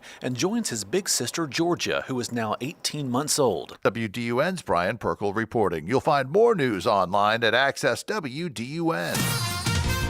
Now here's your Access WDUN forecast from meteorologist Holly Strano. Happy New Year. Here we are, 2026. Cloudy skies, slight chance of a rain shower, low 60s for highs. Periods of rain likely tonight, lows in the upper 40s by early tomorrow. From the Access WDUN Weather Center, I'm meteorologist Holly Strano. In Cleveland, 48 degrees, Lawrenceville, 51, and in Gainesville, 50. From North Georgia's News Talk, AM 550 and FM 102.9 WDUN. North Georgia Land Trust. Is that what they call it, Brent? Count, that's it. 35 years of commercial real estate, but I've always wanted to start a new land trust for North Georgia, a place where landowners can create a legacy for their land. Everybody, we got Brent Hoffman in the studio today, and golly, Peach, this is interesting. Well, thank you. And all they have to do is communicate with you, right? Just maybe go to our website, northgeorgialandtrust.org. Easy to find my phone number. Love to talk to you if you'd like to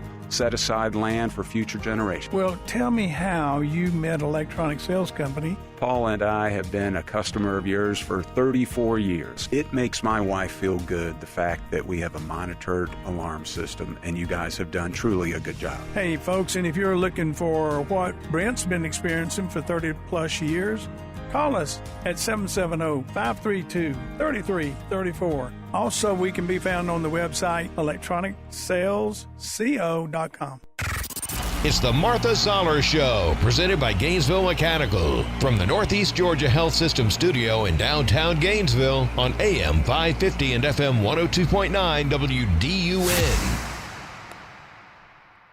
It is the Martha Zoller Show, and I'm so glad to be back. It was great to have a few days off, but it's always good to be back. And we are, I was talking with our last guest from the Goldwater Institute about the need to have good history and to understand more than just your own worldview, your own world experience. Because I know, I always make fun of the 28-year-old journalist that doesn't have any perspective and doesn't really know anything. You don't really have beat reporters anymore in a lot of small towns and big towns, quite frankly. You have people that think their experience is all that there is. And there's a lot going on in Iran right now. There's another kind of like Arab Spring going on, even though it's winter going on. And I just thought this story was so interesting. This is a woman who has an Israeli mother and Iranian father. And people think, how could that person be together? So I want to play just a little bit of this so that you can get the feel for understanding the history more than just what you know in your lifetime. I am a Persian Jew. This statement, my entire life, seems so controversial to people. People who didn't understand the long history between the Jewish people and the Persian people. When I would tell people that my father was born and raised in Iran and my mother was born and raised in Israel, people would ask me, what is it like to be from two countries who hate each other? And I can't necessarily blame people for their past ignorance, but I can hope that through this war, through what's happening right now, people can finally understand and see the connection between the Iranian people and the Jewish people and the people of Israel. They can see that not only are we not enemies, but we actually have the same enemy, the Islamic regime of Iran. Since October 7th. I wanted to play that because it's true, and it's what I've said about this many, many times, that I don't understand why the Palestinian people are not united with the Israelis to fight Hamas, who made their life miserable. It's Hamas that made their life miserable, not the Israelis. Or that Israeli people and Iranian people do not unite to get rid of the Islamic regime. The radical Islam, not all Muslims, but radical Islam is what the enemy is. And all you have to do is, know a little history. The first war we ever fought in America was the war with the Barbary pirates. Those were radical Islamists. Okay? They've always wanted to take over parts of the world and get rid of them. Now, they were pushed back. They had a big Ottoman Empire through the end of World War I, where they controlled very large parts, much more than what they control today. And then for a period of time, post-World War I, post-World War II, many of these Muslim countries, practicing Muslims, good Muslims, were living a more Western life. They were, if you look at pictures from the 70s in Lebanon and Afghanistan and Iran and other places, they were living a very multicultural life where Christians and Jews and Muslims got along together, and they had common work together. They were making their countries better, all these things happening. Yes, there were these kind of royal governments. I mean, like the Shah was kind of a royal family. So was some of these Bedouin princes that they made in some of these other countries. And granted, some of them were just kind of placed there when the lines were drawn after the Balfour Compact. But it's important that we understand that history, because that history of that part of the world impacts the rest of the world. And I thought her story was very interesting. I don't know, Logan, if we can pick that up kind of where I left off, where she said on October 7th, see if we can cue it up there and let me know when you've done that. You got that? Okay, so let's play a little bit more here. Identity. I wasn't just a Persian Jew anymore. I was a Persian Jew and a survivor of the October 7th attacks. And I tried so hard to explain to the general public that this war did not start on October 7th. That this war wasn't actually between Israel and Palestine. It was much bigger than that. This war is between the IRGC and all of its proxies versus all Western civilization. But if there was one group of people that I didn't have to explain that to, it was the Iranian diaspora and the Iranians within Iran. They understood better than anyone what this war is really about. Because the Iranians have been living under this Islamic regime who has been killing their people for years. And they were my biggest supporters this entire year and a half that I've been speaking out.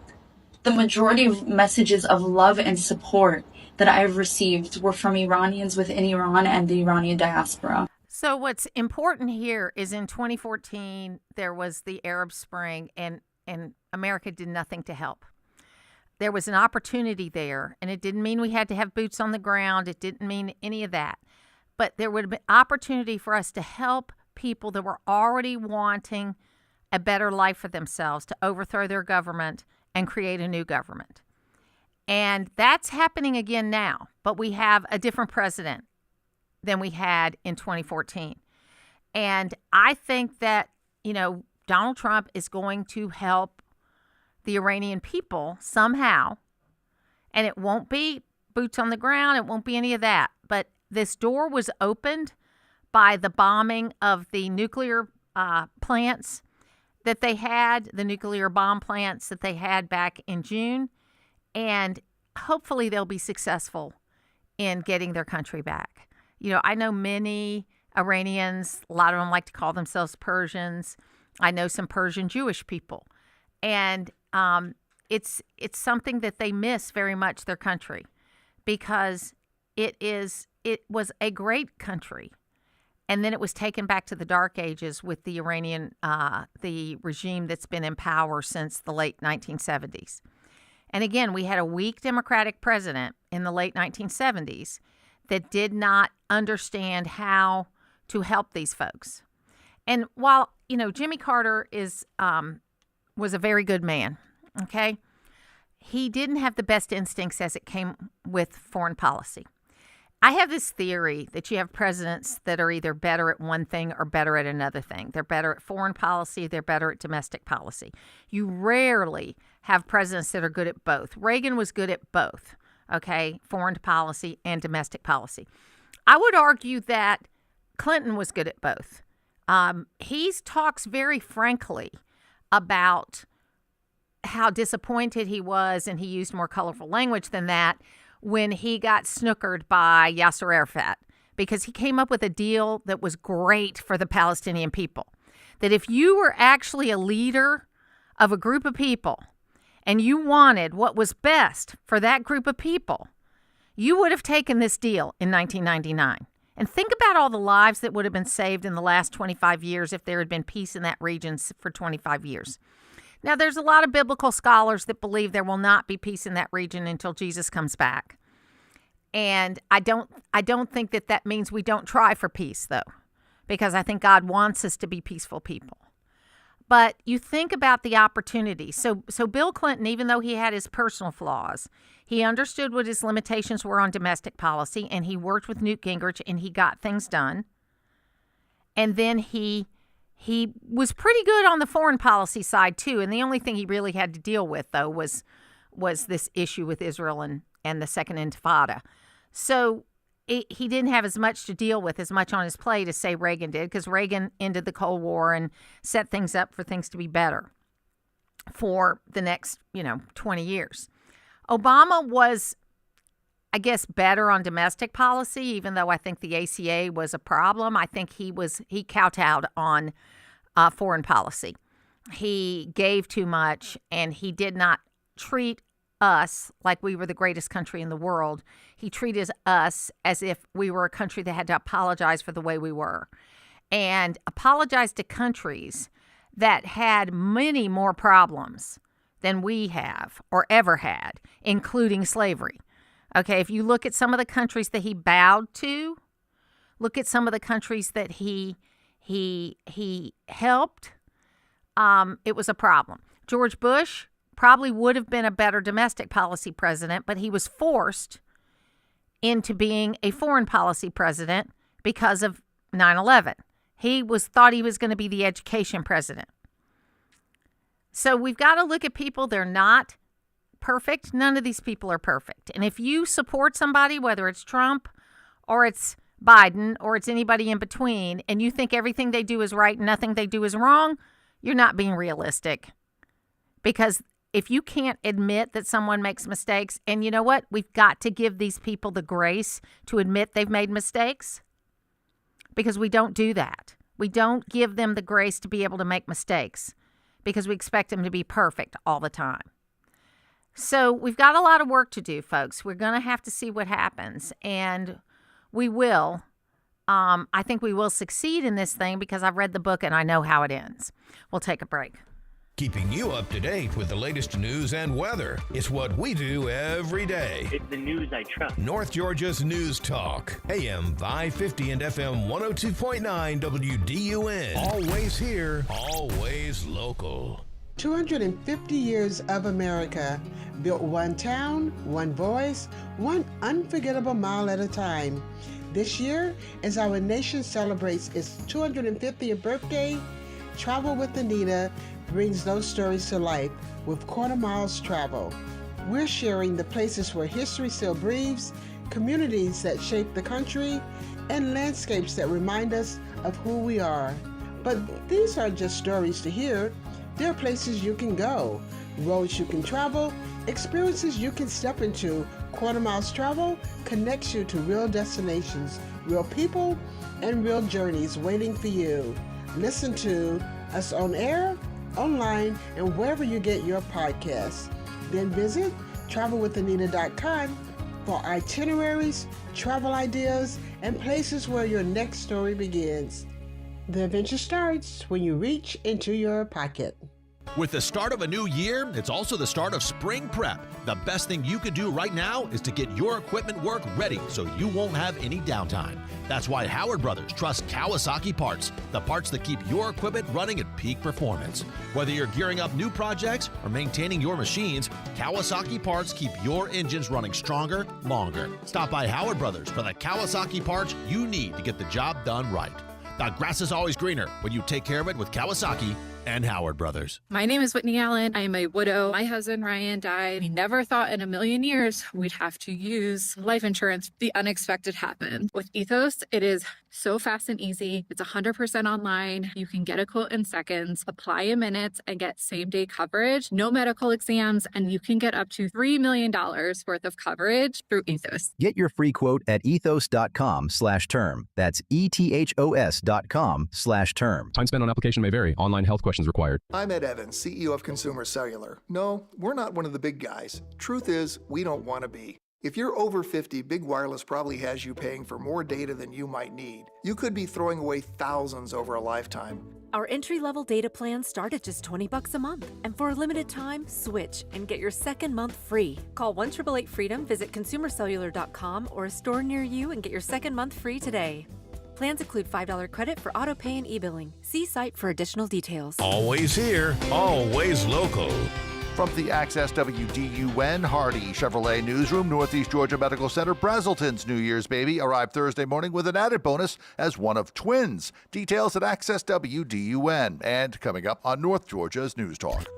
Use the Access WDUN Talk and Text line, presented by M&R Rental at 770-535-2911, and be part of the conversation. From the Northeast Georgia Health System studio in downtown Gainesville, it's the Martha Zoller Show on AM 550 and FM 102.9 WDUN. We wanted to score a touchdown. I think we were on the 3 or 4. We wanted to score and win. I mean, the book says go win the game. We talked about it in between. I talked about calling a timeout, run it. They don't have timeouts, ease the clock down. You're playing for a tie doing that, right? And I just don't believe in playing for a tie. I had to go for a tie after we didn't complete it, but we knew we were going to leave in time on the clock. We felt like defensively we were playing well, and to be honest with you, it was a 2-point play to win the Sugar Bowl, or at least have a chance to win the Sugar Bowl, because they would have got the ball back. But I feel really good about that. I didn't want to, run it. We ran it on second, thinking that we could do it, and they got a look, and Gunner did a good job checking that run.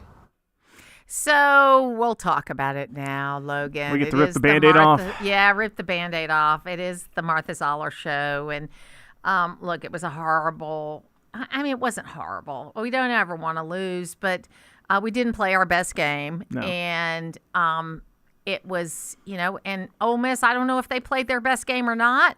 But now they've got this weird situation because Lane Kiffin went to LSU. He let these coaches help out.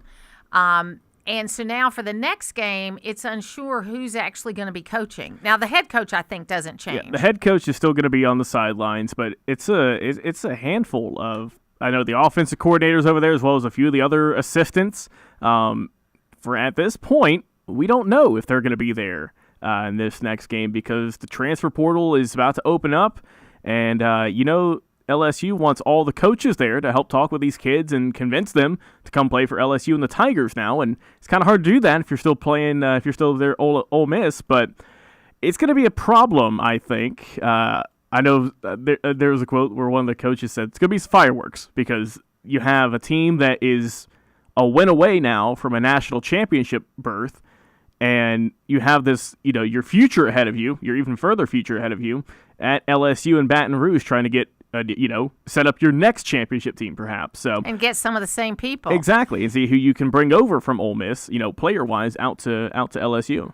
And it's so funny because this whole transfer portal thing that's happening, I mean, it's been around for a while, but Georgia's done a pretty good job of protecting themselves from the portal. Not that they don't use it some, but I think they said that they have the highest percentage of kids that stay that don't go into the portal. Yeah, that doesn't surprise me at all. I mean, because you always hear, there's always going to be some people that leave, obviously. If you're, third, fourth stringer on the bench and you don't think you're going to get any playing time, you'll see them, head out and play somewhere else or maybe, on occasion, a higher profile name, go to another school, maybe a smaller school and, be a starting position there. But for the most part, Georgia, they try to keep to their recruiting class. I don't know what their pitch deck is or whatever to keep them all there or how much NIL money they're funneling into them, but they do, I think, a very good job with keeping their athletes. I think that the system that Kirby has, even though, he didn't have his best coaching day yesterday, but Ole Miss made some big mistakes too, like that cluster that happened at the end of the first half where they didn't get the timing right. But the one thing nobody has mentioned, and then I'll get back to Kirby, is we missed a field goal. Yeah. I thought that those darn announcers would mention it 25 times, but they didn't mention it again. We missed a field goal. That momentum might have been different. We could have been tied 37-37, but also we could have been ahead because, maybe they wouldn't score the same way if we'd made that field goal. We just don't know. Yeah, we're at the point now reflecting on it of, oh, hey, if this would have happened, maybe we would have done this, or if we would have got this first down and not, did a turnover on downs, we would have done this. But, that's how the game is, and that's why it's tough on these coaches. And it was so weird, I thought, as far as the penalties, because they were very loose and fast and not calling things for most of the game. And then in the second half, they started calling more stuff, a lot more stuff. I'm about to say in the second half, in total, both teams had 8 penalties, which is still pretty low relatively. But like you said, for most of the first half, they kind of let the players go at it. Let the players play. Exactly. That's what you always hear. But I will say with Kirby said, hey, our defense was playing good.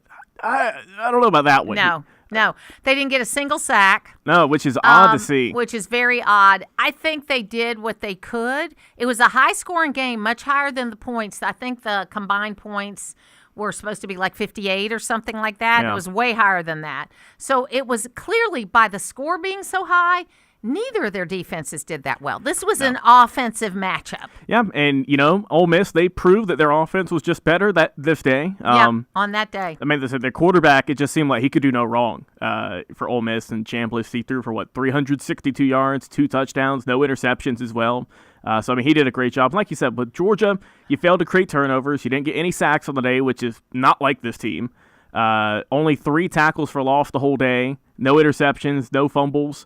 No fumble recoveries or anything like that. But it was just, it was just not a great day for Georgia. They put up a good bit of points, for 34. They had that big second quarter where, I checked it at that point and I was like, as I was about to head to bed. I felt good. I felt good. Yeah, I'm about to say, I felt good at halftime. They were up, 21-12, I think, at that point. So you felt good. But credit to Ole Miss, their halftime, they made those adjustments and they had a fantastic fourth quarter. So next week we're going to have Miami and Ole Miss. Yes. Which is interesting because you got like the good guy against the bad guy in Trinidad Chambliss against Carson Beck. Yeah. Because he's kind of like, I don't know. He's to me, he's the bad guy. And then Indiana versus Oregon. Yes. Which Oregon could beat Indiana.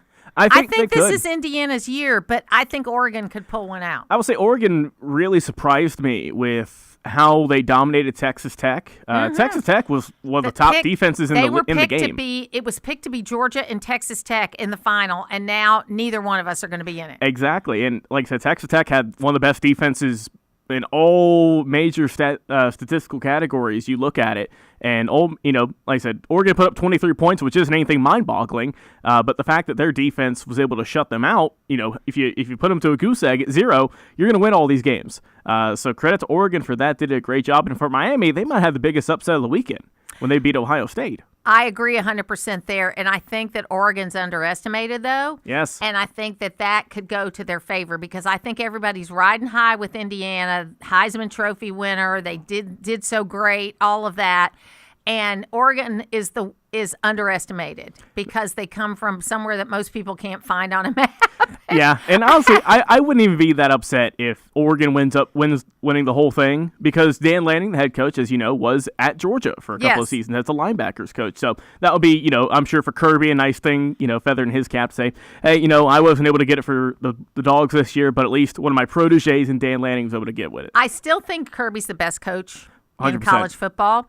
I think that everybody has a good day and a bad day. And also you're dealing with young people. Yes. Young people that you don't know what they're going to do. There was some great plays like that 4th down that they decided to go for it and they thought they set up for a punt and then they changed it up and they got it. Right, yep. There were several of those plays that they were 3rd and long and they went and they got it. So there were moments of greatness. But it just was, I hate night games. I really do. I hate night games because I think they're inconsistent when they play at night. I love the 3:30 time slot. Now, interestingly enough, I don't know if Nick Saban's contract, what it was, but he was not at the night game. Which is odd. He left before the end of the 4:00 game because he wasn't in the matchup at the end. So I don't know if he was going to do another one of those Airbnb commercials or if he was what he was doing or if he told his wife he was going to be home for dinner. I don't know. I will say this: those very much deadpan Airbnb commercials he does, it's a perfect fit. It's so he good. He does a good job. Yeah, he's not the best at those, like the Aflac commercial. I think he's just that way. That's just how his personality is. And so it works in the Airbnb, and obviously everybody loves Aflac, but Deion Sanders is kind of the star of that one. I'm about to say, we know Deion's happens. got all the flash you need for a commercial. All the flash you need. Anyway, it was a great day. I'm sorry that Georgia lost, but I'm only a little heartbroken because I don't think they played their best, and it'll be interesting to see. So, will it be what everybody thinks it's going to be, which is Indiana wins it all, or do we have an upset coming next week? I'll definitely be watching those games. Hey, I'll be back tomorrow. We can't wait for you to be back with us. We're always here, always local. Happy New Year.